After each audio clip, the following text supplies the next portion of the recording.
Bonjour à tous, nous poursuivons avec la 6e Mishnah du 5e Pérec. La Mishnah nous dit ici si quelqu'un est moudar, c'est-à-dire il s'est interdit, par exemple, de profiter des biens de Réhouven, mais en lo mayochal, il n'a pas de quoi manger.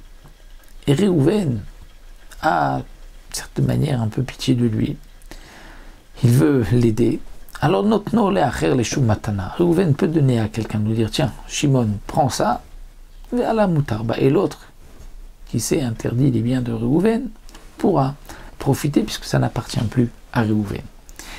Et la Mishnah continue et nous dit, mais attention, comme explique le Barthénora, la Gemara rajoute, attention, si on voit que c'était une ruse, et que ce que Réhouven a donné à un autre, c'était justement pour qu'il mange, là, dans ce cas-là, ce serait interdit, comme nous allons le voir dans l'histoire qui s'est passée ici à Beth-Horon. Maaseh Bechad Beth-Horon. Il y avait un homme Beth-Horon. Shaya Aviv Moudar Aimenouana. Son père était Moudar Aimenouana, c'est-à-dire que son père avait l'interdiction de profiter des biens de son fils. Le père s'était interdit, ou le fils, il avait interdit à son père de profiter de ses biens.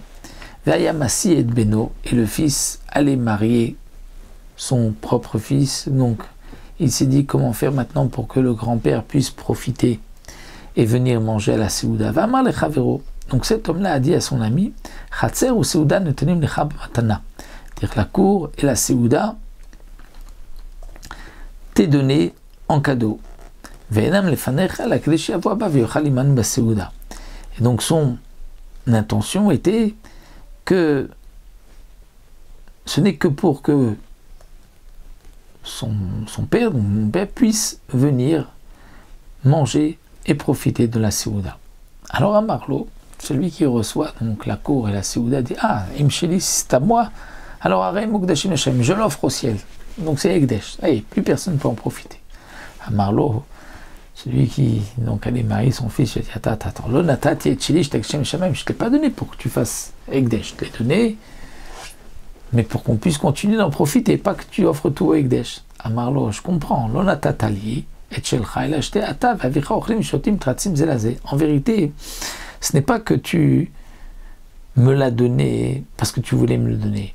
Tu me l'as donné simplement pour que toi et ton père, vous puissiez manger ensemble, boire ensemble, et que vous puissiez d'une certaine manière faire la paix. Mais la faute sera suspendu sur sa tête, c'est-à-dire en parlant de lui-même, c'est-à-dire sur ma tête. C'est-à-dire que, en vérité, tu veux que moi, je porte cette faute, puisqu'on comprend bien que ce que tu as fait, ce n'était pas pour me le donner, c'était simplement une ruse pour que ton père puisse venir manger.